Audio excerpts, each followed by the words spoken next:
Good morning, dear friends. Guten Morgen, liebe Freunde. I hope you're all doing amazingly wonderful. Ich hoffe, es geht euch allen ganz wunderbar. And you're not confused and doubting nothing. Und ihr seid nicht verwirrt oder habt Zweifel. Look at our Jesus. Schau dir unseren Jesus an. Jesus says, don't surrender to confusion or doubt. Er sagt, gebt euch nicht der Verwirrung und dem Zweifel hin And immediately he gives them bad news. und fügt direkt noch schlechte Neuigkeiten hinzu. Now, that's not good psychology. Das ist weder gute Psychologie, Not good communication skills, we would say. noch gute Kommunikationsfähigkeit, würden wir sagen. He says, do not surrender to confusion or doubt, for you will be excommunicated from the synagogues. Er sagt, das habe ich euch gesagt, damit ihr euch nicht der Verwirrung und dem Zweifel hingebt.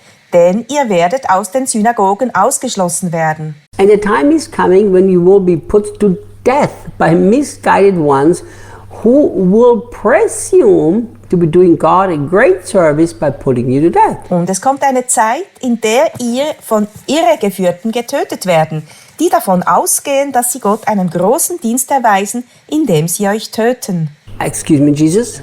Wie bitte, Jesus? You told me not to surrender to confusion and doubt, and now you're going to tell me I'm going to be murdered, and they think it's a good thing to do? Erst sagst du mir, ich soll mich nicht der Verwirrung und dem Zweifel ergeben, und jetzt sagst du, dass ich ermordet werde und die anderen das gutheißen? I mean, why would you talk like this to me? Warum erzählst du mir das? You know, the Apostle Paul, who murdered Christians, also believed he was doing God a service. Weißt du, der Apostel Paulus dachte auch, dass er Gott einen Dienst erwies, als er Christen tötete. So, think about this. Denk darüber nach. If you know that you're murdered by somebody who hates you, Wenn du weißt, dass du von jemandem getötet wirst, der dich hasst, that's much harder dann ist das schlimmer, than if you're told, listen, these people are so misguided, they actually think they're serving God. als wenn dir gesagt wird, hör zu, diese Leute sind so irregeführt, dass sie tatsächlich denken, dass sie Gott damit dienen. But I believe Jesus made it so clear to them, Aber ich glaube, dass Jesus ihnen das so klar sagte, so that in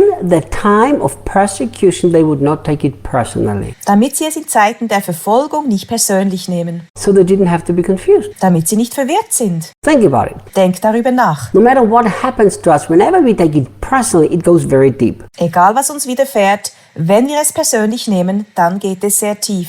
You know, in all my years of walking with Jesus In all den Jahren, in denen ich mit Jesus gehe and dealing with people all these years, und in denen ich mit Menschen zu tun habe, I've found out that whenever people take things personally, it seems to go deep emotionally. fand ich heraus, dass wann immer Menschen etwas persönlich nahmen, ging es emotional sehr tief. But when I know that these people are doing these things because they themselves are misguided and confused, Wenn ich aber weiß, dass die anderen das tun, weil sie selbst fehlgeleitet und verwirrt sind and in reality there's nothing to do with me, und es in Wirklichkeit nichts mit mir zu tun hat, it's a completely different story. dann ist es etwas ganz anderes. So I believe Jesus, what he did here was a wonderful thing. Ich glaube also, dass Jesus hier etwas Wunderbares tat. He's explaining to them, said, listen guys, when this is going to happen, always remember, they actually believe they're doing a good thing for God. Er erklärte ihnen, hört zu, Jungs, wenn das alles passiert, dann denkt immer daran, dass sie tatsächlich glauben, etwas Gutes für Gott zu tun. So don't you go into a state of confusion and self-pity and think it's because of you. Also gebt euch nicht der Verwirrung und dem Selbstmitleid hin, im Glauben, dass es an euch liegt. It has to do with me, not with you. Es liegt an mir, nicht an euch. Look what he says in verse 3. Schau, was er in Vers 3 sagt. And they will do these things because they don't know anything about the Father or about me. Und sie werden diese Dinge tun, weil sie nichts vom Vater oder von mir kennen. You know, I read about one of the martyrs that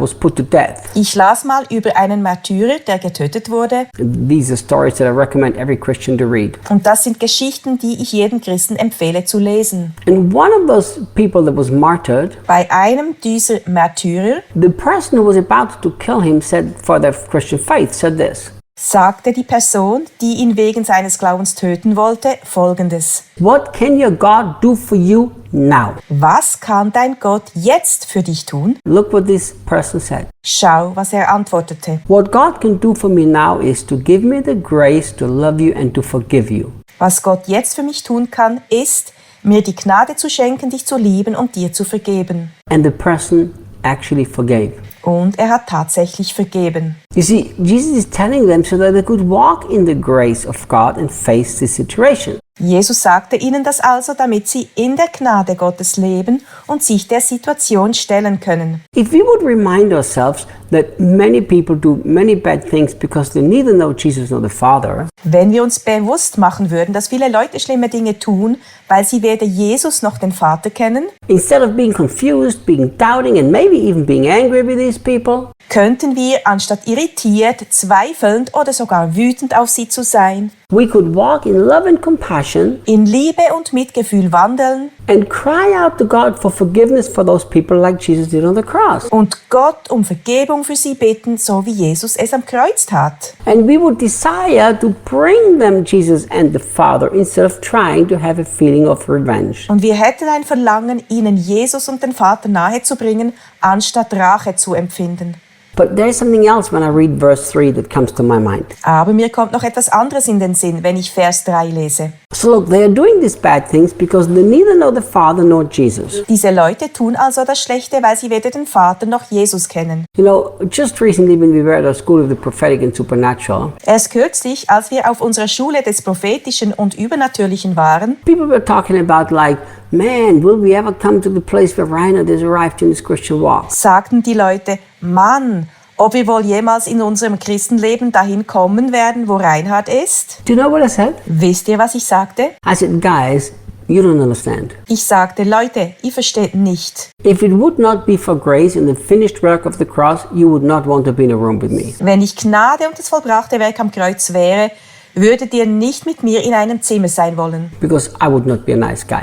Denn dann wäre ich kein angenehmer Mensch. So when you see and understand that people neither know Jesus nor the Father, that's why they do evil things. Wenn du also verstehst, dass die Leute weder Jesus noch den Vater kennen und daher Böses tun, Ask yourself this question. dann stell dir selbst die Frage, What would I do if I would neither know the Father nor know Jesus? was würde ich tun, wenn ich weder den Vater noch Jesus kennen würde? See, then our heart can be filled with faith instead of doubt, Dann kann unser Herz mit Glauben statt Zweifel gefüllt werden and our hearts can be filled with certainty regarding the future and don't have to be filled with confusion. und mit Zuversicht im Hinblick auf die Zukunft anstatt Verwirrung. We need to make sure Jesus truly get to know the Father and Jesus. Wir müssen dafür sorgen, dass die Leute wirklich Jesus und den Vater kennenlernen. And we need to get Jesus and the Father to know better every day. Und wir müssen Jesus und den Vater auch jeden Tag besser kennenlernen. See you tomorrow. Bis morgen!